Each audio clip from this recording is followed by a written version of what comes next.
Hey, we're the Morrison family. I'm Dad, Jared. And I'm Mom, Kimberly. Here's Gideon, Josiah, Mariah, Levi back here. This one's Levi. And Judah. Judah. All right, so we're going to be working with Forgotten Children Worldwide. It's an incredible organization, and they've been in Uganda for many years working with ministry partners there, indigenous ministry partners that are doing an incredible job with the kids. So we'll be kind of helping them start something new, specifically to help the vulnerable older kids. And in the beginning, we're going to be focusing on the vulnerable girls. Some of them orphans, some of them not, but the girls in Uganda really have a tough time. The society there, or the people there, just really don't see any value in the girls, and so they'll sell them in their early teens as child brides. A lot of times, 9 out of 10 of them are sexually abused at some point while they're a kid. They get raped, they get pregnant, and so ultimately they just drop out of school, or the parents just don't send them to school and make them stay home, work in the fields.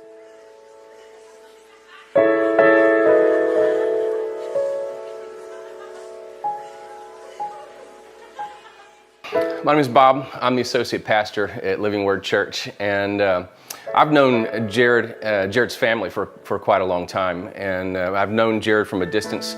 But the beginning of 2017, they came back from Georgia to hang out with us here at church, and right away just really enjoyed who they were, what they were about.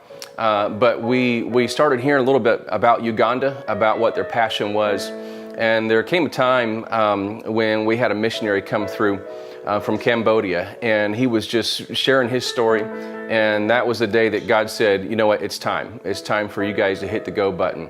And so right away, just kind of getting to know them, there was something about them, honestly, it just grabbed my heart. And I wasn't even really sure what it was. Being a pastor, I'm around missionaries and ministers from all over the world. I've been around some really, really wonderful, amazing people doing incredible things all over the earth. But there was something about their story, about them, that just grabbed me and would not let go. And I think, for Jared and Kimberly, for me, there's this verse in Luke 18 where Jesus is talking. He's talking to the rich young ruler, and the guy says, "Jesus, I want to follow you. What do I need to do?" And some of you may know the story. And Jesus is like, "Listen, you need to sell everything you got. Come and follow me. Leave it all behind." And he just walks away sad because he couldn't do that.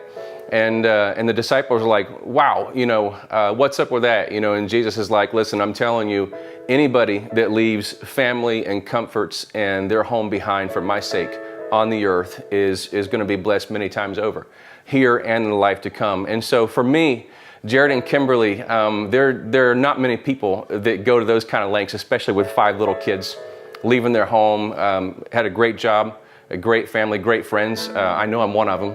And so, just messing. No, he's got a lot of great friends, and they're just laying it down, and they're leaving it behind to serve the people of Uganda. And so I think for me, I said, man, Jared, what can I do to get on board? How can I support you guys? And the Lord just quickly kind of knitted me to their mission. I got to go with them in the fall of last year. Got to see where they're going to be living, some of the people they'll be working with. And, sometimes God connects us and we know exactly why we're there and exactly what we're doing. But I know for me, there are some things about that I know why I love it and what I'm doing, but there are other parts of it that I'm still not sure. It's still unfolding. And I know that God will use some people, He'll connect you with them with an initial connection. You may not even be sure why, but sometimes it's a bridge to something, not just for you to bless them, but for God to bless you and do something through you that would never happen without that connection. And so I think for me, there are some things I really love about Jared and Kimberly, their family, beautiful purpose, beautiful people in Uganda. But I know for me, there's things that are still unfolding in the future. And I know for some of you, there are those out there who may be saying, you know what, I don't know why, but these two grab my heart. I just have a sense of connection to their purpose and their mission. And so I'm just praying for you today as well, that if you're supposed to partner with them in any kind of way, that God would just grab on, and then we just say yes. And so God, whatever it is, whatever your purpose for them and for me and for you and us together, Lord, we just say yes and bring it, and all of it, above and beyond all we can think or imagine. So that's my thing for Jared and Kimberly. I could go on, but that's the nutshell version. So I started painting about 3 years ago. I had gone to a paint party with a friend, and I was hooked after that. And so I just started playing with it for about a year before anything started looking good. But through it, God speaks a lot to me about breaking free from the fear that has controlled a lot of my life, and just being afraid of people, and not wanting to step out in the things that He's created me to do. Maybe every couple of months I noticed a new growth in how I paint, and becoming more fearless and becoming more like Him. And I'm hoping to be able to take the things that I learn in art, not just how to paint, but how to apply lessons that I learn in painting, how to apply that and bring that into discipleship.